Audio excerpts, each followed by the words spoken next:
Bonjour à toutes et à tous, bienvenue dans cette vidéo qui va vous proposer une méthode pour analyser votre fond avec des outils d'intelligence artificielle. Alors avant tout, je tiens à m'excuser pour la qualité du son, puisque je ne suis pas un professionnel du stream, comme vous allez pouvoir vous en rendre compte, et pour la qualité tout court, parce que ça fait 3 fois que j'enregistre cette vidéo, et pour des problèmes de son, justement, donc c'est ma quatrième fois, que je pas une certaine lassitude. Donc globalement, ce qu'on veut, c'est obtenir, ce type de document, donc une analyse d'un fond documentaire. Bon, ça marche aussi avec les romans, on va voir.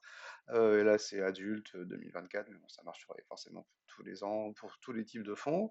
Comme on va le voir, c'est assez complet, hein, comme vous pouvez voir, il indique, la méthodologie, il vous donne, voilà, des jolis graphiques qui sont assez sympas.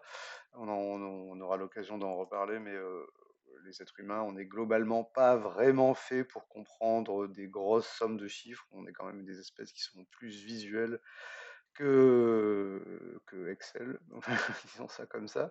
Donc voilà, donc ça permet de faire des statistiques, c'est-à-dire de réduire la complexité d'un ensemble de données. Donc pour obtenir ce type de document, en fait, on va commencer par générer un rapport, parce on va faire procéder par étapes. Tout d'abord, on va sélectionner nos données, puis on va traiter les données pour obtenir un rapport complet, et ensuite on va simplifier le rapport, et ensuite, forcément, on pourra utiliser les deux. Donc je vous montre rapidement à quoi ressemble le rapport. Ça va être quelque chose comme ça. On voit que c'est généré par ChatGPT, hein, voilà.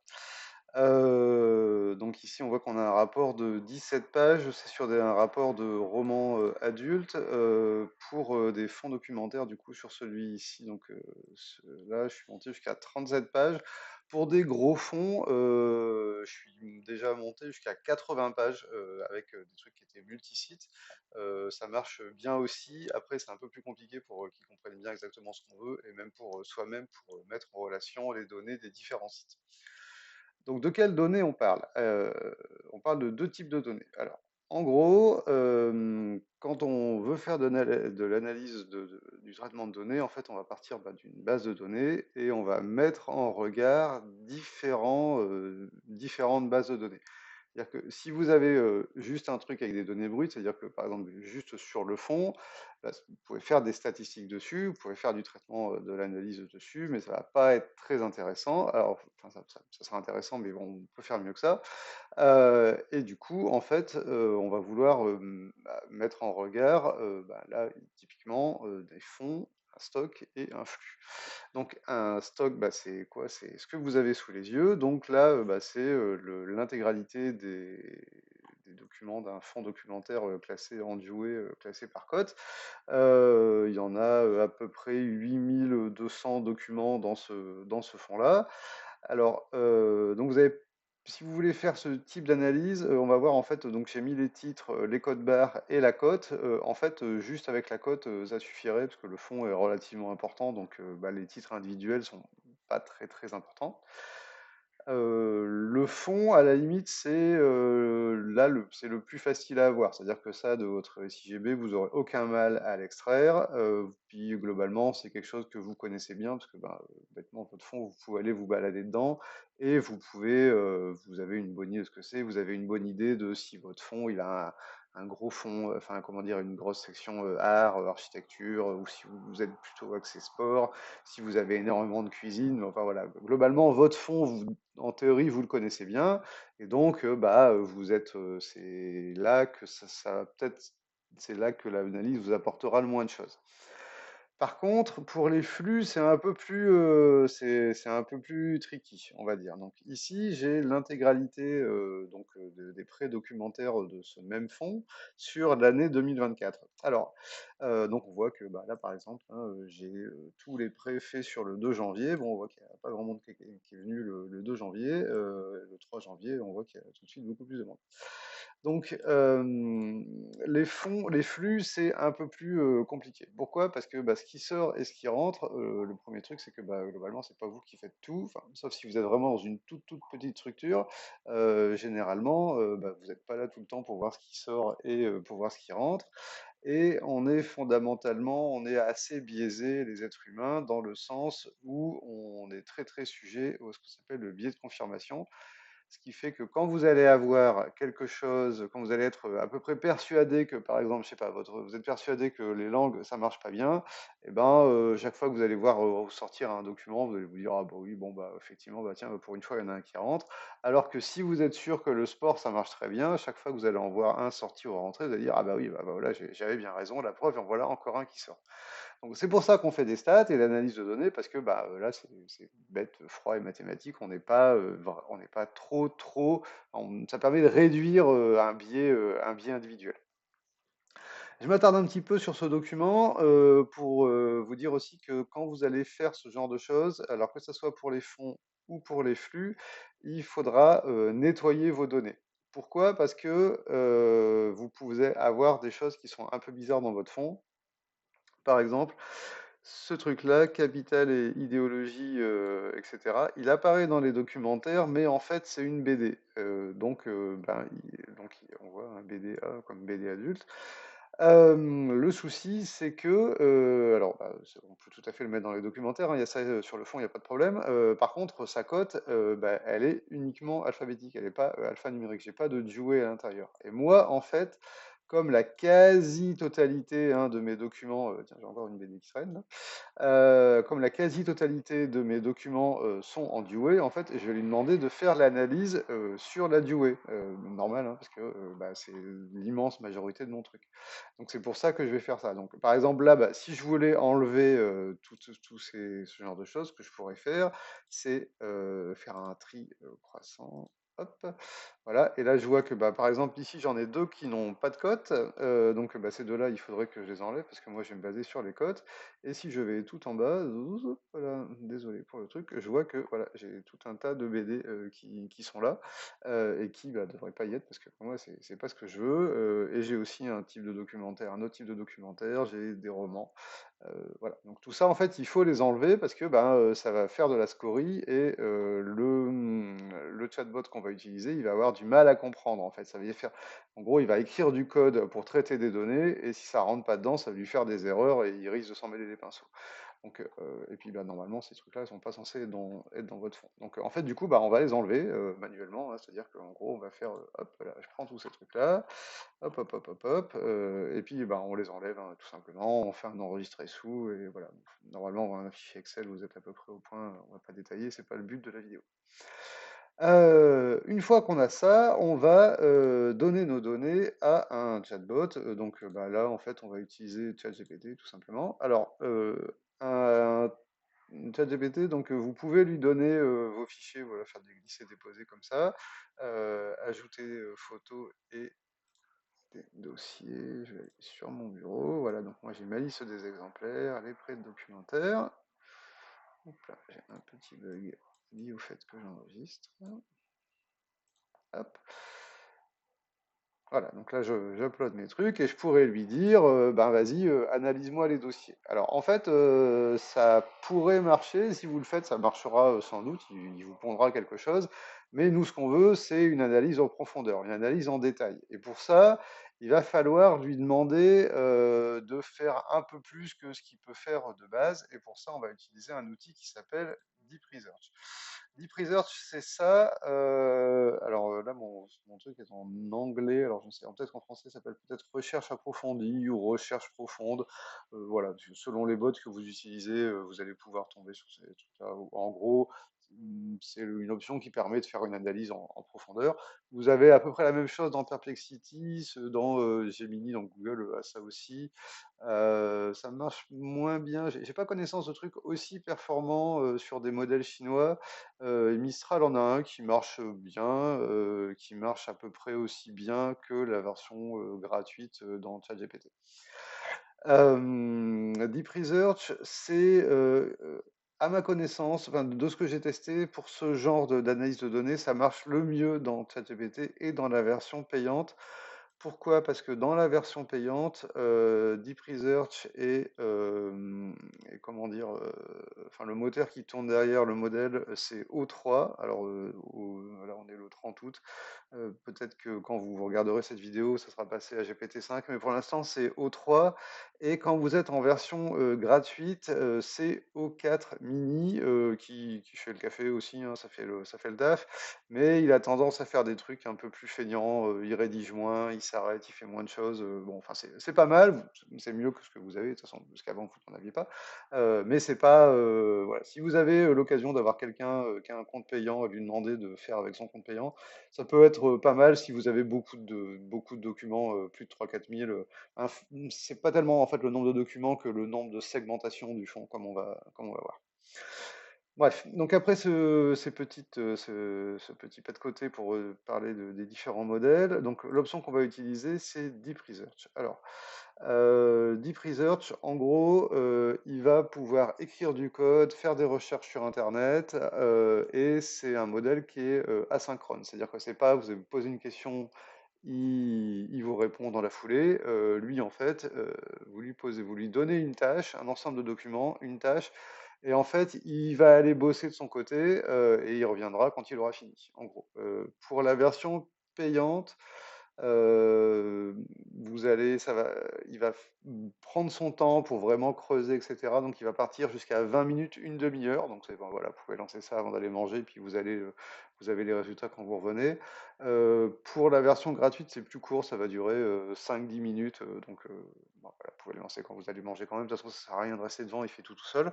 Voilà, c'est plus rapide, mais les réponses sont, que la qualité est un peu moins bonne. Alors, par souci d'économie, je vais pas refaire intégralement la chose. On va partir d'un que j'ai déjà fait, parce que bah, ça sert à rien de vous remontrer des choses déjà existantes. Si je remonte sur le truc, donc voilà, donc là les trucs sont en rouge. Enfin, mes deux fichiers sont les mêmes, hein. Ils sont en rouge parce que bah, c'est une ancienne chose. Enfin, c'est une ancienne session, donc les fichiers ont disparu. Et donc, en gros, je lui explique que voilà la liste de mes 8140 documentaires ainsi que les 5000 frais de cette partie du fonds. Alors déjà, de base, on voit que c'est un fonds qui marche pas très bien. Agit comme un directeur de bibliothèque afin de mettre en regard l'offre et la demande, identifie les fonds trop imposants et ceux pas fait fournis, formule des recommandations pour l'avenir, achat pilon, mise en réserve, création de nouveaux fonds. Le but est de rédiger une note la plus complète et détaillée possible, prend en considération les données des deux fichiers, ainsi que les bonnes pratiques de la profession. Donc ça, bah, en fait, s'il les connaît pas, il ira les chercher en ligne. Je lui précise bien que la note ne concerne que le fond doc papier, donc ça veut dire que, parce qu'en fait, quand j'avais testé la première fois, je me suis rendu compte qu'il commençait tout le temps à me dire qu'il fallait que je fasse des animations, des partenariats avec des acteurs locaux, etc. Ce qui sont des bonnes idées, mais c'est pas ce qu'on lui demande. Donc en fait, là, je lui demande de se concentrer sur ce que je veux. Je lui dis de segmenter le fond à la dizaine du web, parce que sinon, en fait, il est un peu feignant et il va se contenter de vous faire des analyses sur tout le fond 600, alors que bon, bah, tout le fond 600, il va vous mettre en même temps la médecine et la cuisine, alors qu'on sait que c'est des trucs qui généralement marchent bien, donc c'est bien de les détailler. Donc bah voilà, hein, je lui dis que je veux des trucs à la dizaine du web. Donc, je lui donne un exemple pour bien lui faire comprendre ce que je veux.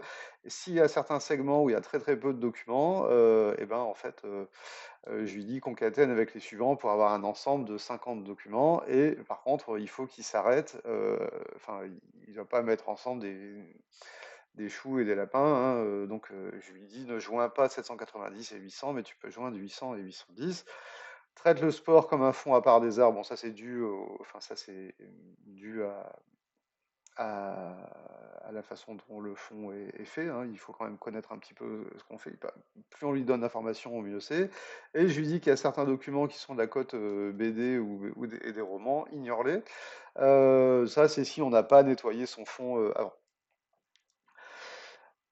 Donc ça, c'est ce que moi je viens de lui demander. Et en fait, on voit que Deep Freezer, ça marche en deux temps. En fait, une fois qu'il a fait ça, en fait, il va vous demander de préciser un peu ce que vous voulez. Donc, est-ce qu'il y a un seuil de prêt annuel sur lequel on considère qu'un segment est peu emprunté? Bon, voilà, il demande des trois trucs. Alors, Des fois, si vous avez vraiment bien précisé, il va vous, comment dire, vous poser un follow-up qui est assez généraliste. Des fois, on sent que ça fait un peu artificiel. Mais bon, bah, voilà, c'est toujours pratique d'avoir ça. Ça permet lui aussi de vérifier qu'il a bien compris ce qu'on veut demander. Donc, bah voilà, j'ai répondu à ces questions. Vous pourrez faire pause sur la vidéo si vous voulez avoir le détail. C'est pas très intéressant. Et donc du coup, il dit: «Bon, bah, voilà, je vais faire ça et cetera, une note de moins 20 pages avec synthèse graphique, tableau, machin, tout ça». Et donc en fait, ça c'était, il y a quelque temps. Et donc en fait, on voit que, il est parti bosser pendant 22 minutes. Donc il est parti bosser, pendant 22 minutes pour me faire, ce truc-là qu'on va regarder. Alors donc premièrement, on voit que c'est pas parfait puisque le premier, quand il m'a fait ça, le premier machin qu'il m'a fait, c'est un graphique dans lequel il n'y a pas de graphique. Je me suis dit, ah bah dis donc c'est bien parti. Et en fait, c'est la seule erreur qu'il y a dans tout le dossier. Tout le reste est vraiment très très bien. Il me fait des jolis petits. Enfin, voilà, j'ai une petite introduction. Un aperçu global sur l'offre et la demande. Donc, en gros, ta, ta, ta, ta, ta, chaque document est emprunté 0,3 fois sur l'année. Donc, c'est vraiment pas GG, hein. Donc, bon, on va pas lire la totalité du fond. Je vais juste prendre, bah, par exemple, un truc qui marche bien, voilà, les 600. Donc, bah, là, il me fait un petit graphique qui, là, pour le coup, a bien marché, où on voit bah, ce qui marche bien. Et ensuite, il va me faire, ben, voilà, médecine et santé 610. Donc, il me dit, j'ai 345 documents, 129 prêts, c'est pas mal, mais bon, le fond est un peu, un peu trop pléthorique, et donc il va falloir désherber. Alors, en fait, bon, spoiler alert sur ce fond-là, en fait, le désherbage a été fait plus tard. Là, le fond était vraiment, vraiment pléthorique et il fallait désherber. En fait, bah, ce qui est pas mal, c'est qu'il a bien identifié le fait qu'il fallait désherber. On voit que il m'identifie bien que bah, la catégorie, ce truc-là, la cuisine. Donc j'ai 402 documents, voilà. J'ai un très très bon taux. Il me dit c'est la catégorie star des 600. Bah oui, forcément, la cuisine, c'est souvent ce qui marche le mieux. C'est pas mal parce que rien que de lire ça permet de se rendre compte que bah, le code qu'il a écrit pour extraire les données permet de coller à la réalité ou pas, hein. S'il vous dit que dans votre fond, ce qui marche le mieux, c'est la religion. Soit vous avez un fond très particulier, c'est tout à fait, il n'y a pas de souci avec ça. Dans l'immense majorité des bibliothèques, ça va pas être le cas. Donc, s'il vous dit que vous avez, sur un fond de 2000 documents, vous avez 800 prêts, c'est de la religion, vraisemblablement, il y a eu un bug quelque part. Donc, voilà, c'est pour ça il faut relire. Moi, j'ai jamais eu ce genre de bug complet, mais bon, c'est jamais, hein, il faut toujours relire. Voilà, donc la collection est bien fournie. Alors c'est rigolo parce qu'il dit notre collection parce que je lui ai donné le rôle du directeur de bibliothèque, donc il parle à la première personne. Donc voilà. Ensuite, ce qu'on voit, c'est que il me donne pas il me donne pas de données sur les titres en soi, en fait. Et même si lui avait demandé de m'identifier les titres qu'il faudrait désherber, en fait, pour l'instant, alors ça marche pas. J'ai pas réussi à le faire faire avec ça. On verra dans une autre vidéo comment est-ce qu'on peut faire du traitement sur un gros fond pour avoir peut-être hypothétiquement ce genre de données. Mais en tous les cas, là, pour l'instant, ça fonctionne pas.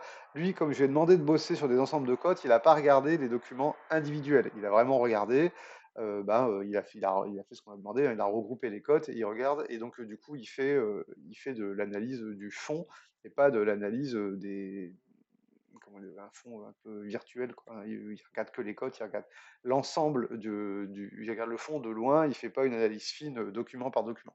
Ça fonctionne pas. Enfin, ça fonctionne pas. Ça fonctionne pas dans la situation que j'ai donnée. Après, ça pourrait tout à fait, ça pourrait tout à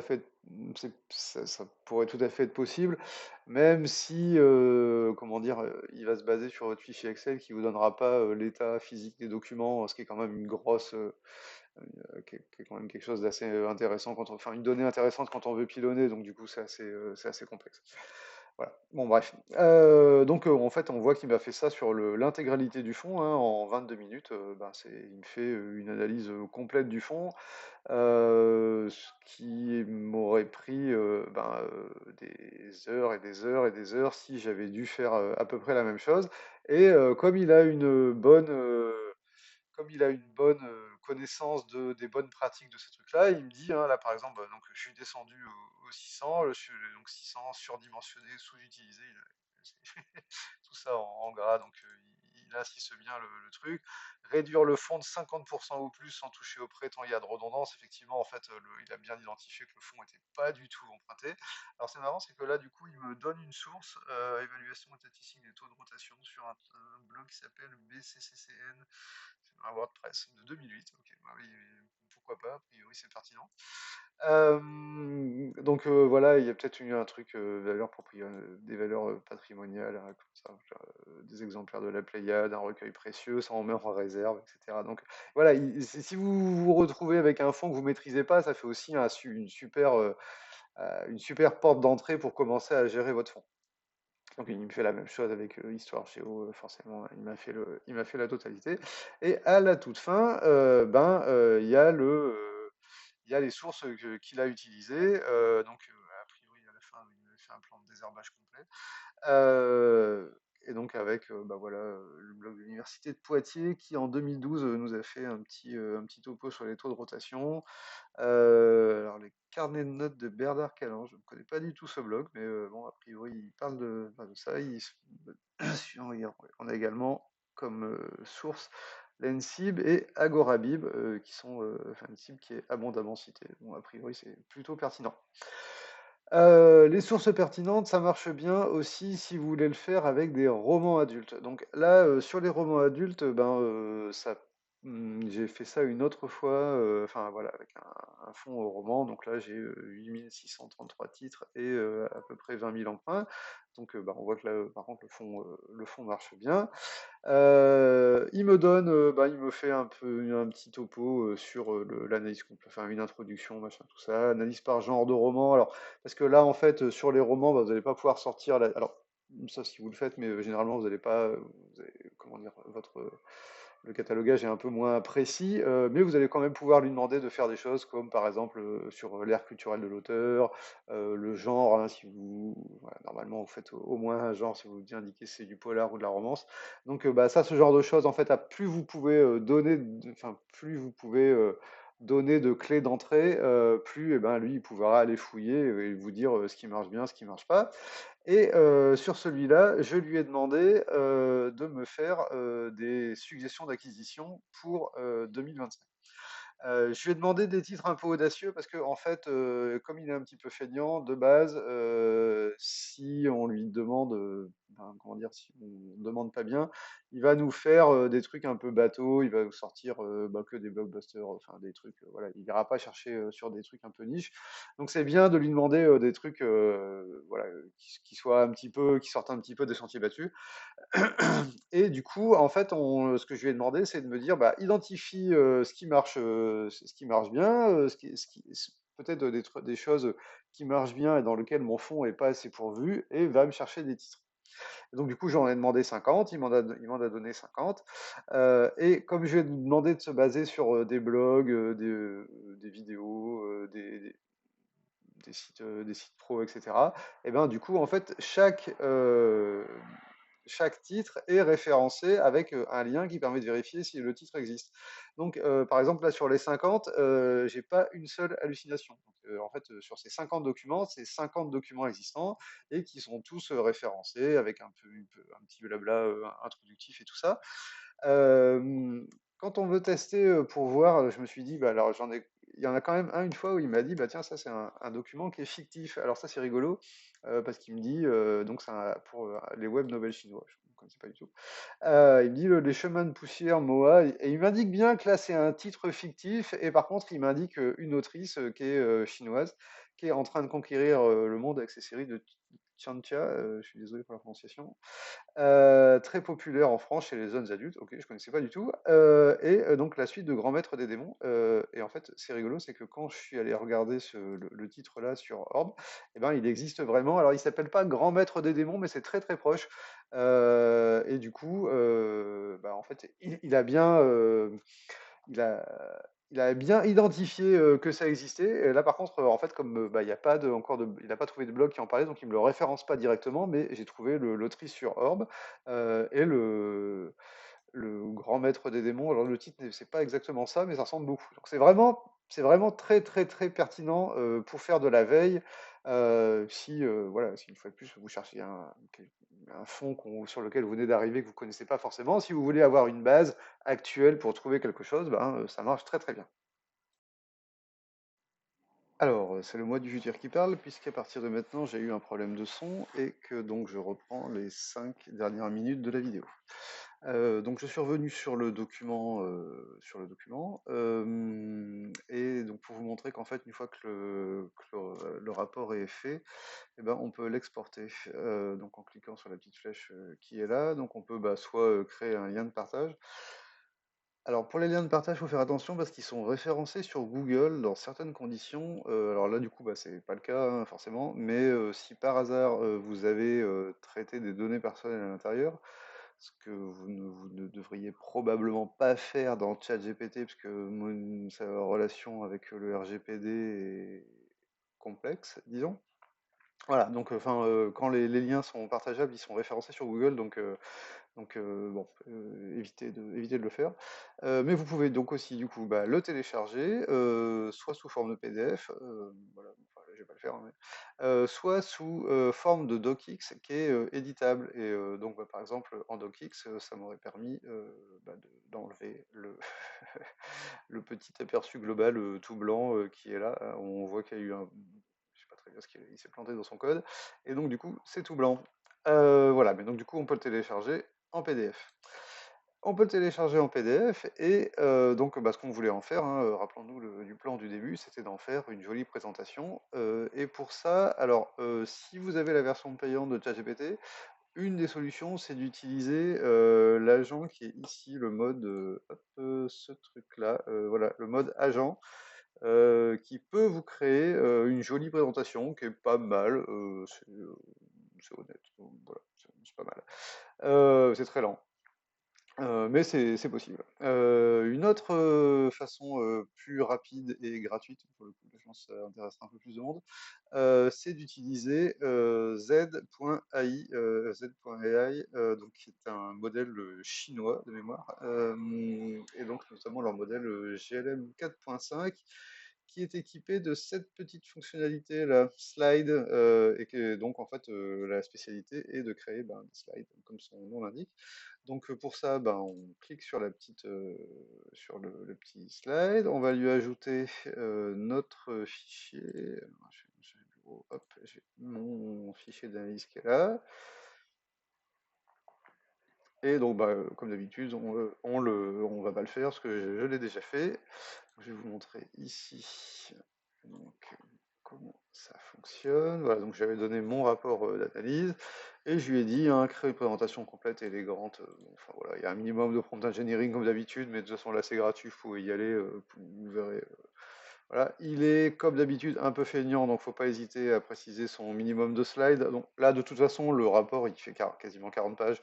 Donc minimum 20 slides, il n'aura pas de problème parce qu'il y a de la matière à l'intérieur.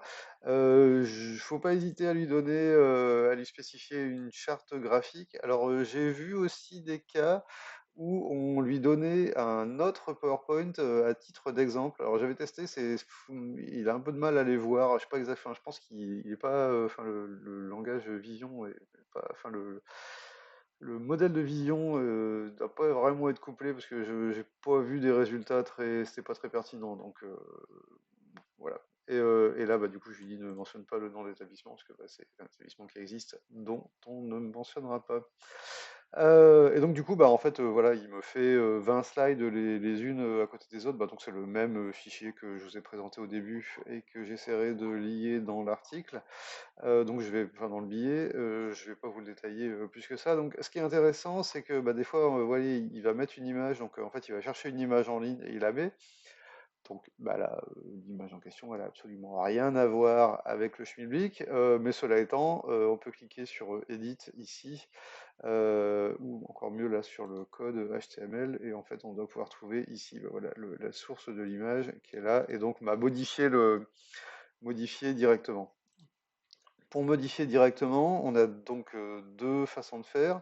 Soit on clique sur Edit, et donc là du coup on passe en mode hop, évaluation de l'adéquation entre collection et attente du public. Donc là, bah, je peux changer juste pour mettre attente. Voilà, par exemple. Hop. Attente des usagers. Allez, hop.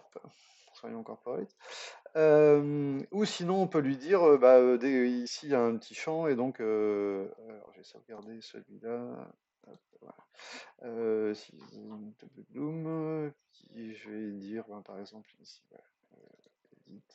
Donc je vais sélectionner ce truc-là, et donc là, bah, je vais lui dire, par exemple, je voudrais un autre type de graphique. Alors, je vais pas le faire parce que ça n'a pas ça n'a pas d'intérêt, mais voilà, je peux lui demander d'éditer tel ou tel type de partie. Alors, par contre, donc c'est du HTML, et donc en fait il va généralement réécrire la page complète, enfin le slide complet. Donc ça peut être un peu, ça peut être un peu énervant parce que bah, c'est comme d'habitude hein, les LLM, c'est-à-dire qu'on veut un tout petit changement et en fait il n'est pas capable de voir un petit changement parce que lui prend la totalité du contexte et il réécrit la totalité du contexte, et donc du coup bah, des fois il est capable de se rappeler de la totalité de la chose, et des fois il va réécrire l'ensemble. Donc voilà, faut juste savoir. De toute façon, ça reste quand même assez pratique.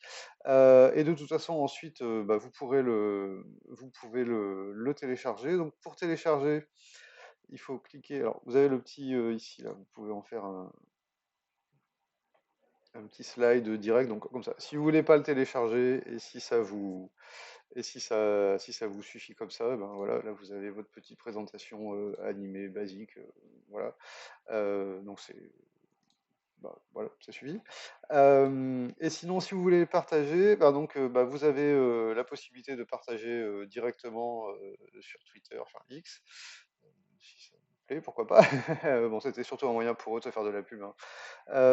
Vous pouviez copier, il génère un lien que vous pouvez coller directement. Alors, WeChat, bah, je pense qu'on aussi, il n'y a pas vraiment de qui s'en sert. C'est là où on voit que c'est un truc chinois, WeChat. C'est une espèce de mix entre Twitter, Facebook, Reddit, à peu près tous les réseaux sociaux que vous pouvez imaginer, et en plus ça permet de payer aussi. Voilà, bon, enfin, personne ne s'en sert, vous, ça vous servira à rien non plus. Euh, vous pouvez l'exporter en PDF, et alors du coup, bah, en faisant cette vidéo, je me suis rendu compte de ça, c'est que vous pouvez aussi l'exporter comme un PowerPoint que vous allez du coup pouvoir modifier directement dans PowerPoint. Je ne vais pas le faire parce que du coup, on est en fin d'après-midi alors que j'avais commencé à 3 heures, je commence à saturer un petit peu, et je suppose que vous aussi. Donc voilà, mais vous pouvez l'utiliser, vous pouvez le faire comme PowerPoint. Je mettrai en lien un autre modèle qui fait à peu près la même chose. Je peux peut-être vous montrer rapido. C'est Kimi, qui est qui est chinois aussi, qui est très très très performant. Et du coup, vous avez ici un truc qui s'appelle Kimi Slide, qui fait globalement la même chose, hein. Vous allez pouvoir lui donner des trucs, voilà, etc. La particularité de Kimi, c'est que il vous propose des templates. Enfin, voilà, il vous propose des templates qui sont tout faits, et du coup, ça permet de choisir un peu en amont exactement à quoi ça ressemble. Franchement, c'est pas mal.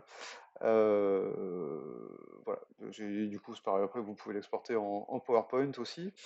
Voilà, les deux sont aussi pratiques. Un autre petit truc qui est rigolo avec Kimi, alors là, c'est plus à la limite pour vous, si vous voulez, après avoir d'autres façons de naviguer dans des rapports un peu touffus, vous avez ce machin-là, full stack. En gros, vous pouvez lui donner le document, il va vous créer un site web à partir de là. Donc, voilà, donc ça permet d'avoir votre rapport de manière un peu plus interactive. Ça peut être utile pour vous partager un gros document, enfin voilà, un truc très complet avec pas mal de gens, ça peut être pratique aussi. Voilà. Bon, eh ben, écoutez, j'espère que cette vidéo vous a plu, comme disent les jeunes sur YouTube. Enfin, ils sont plus sur YouTube, mais bon, c'est pas grave, on va dire qu'on fait semblant.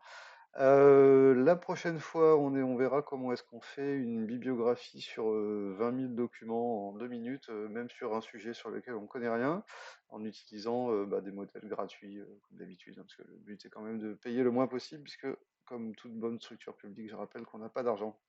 Voilà, eh bien, bon week-end et à bientôt.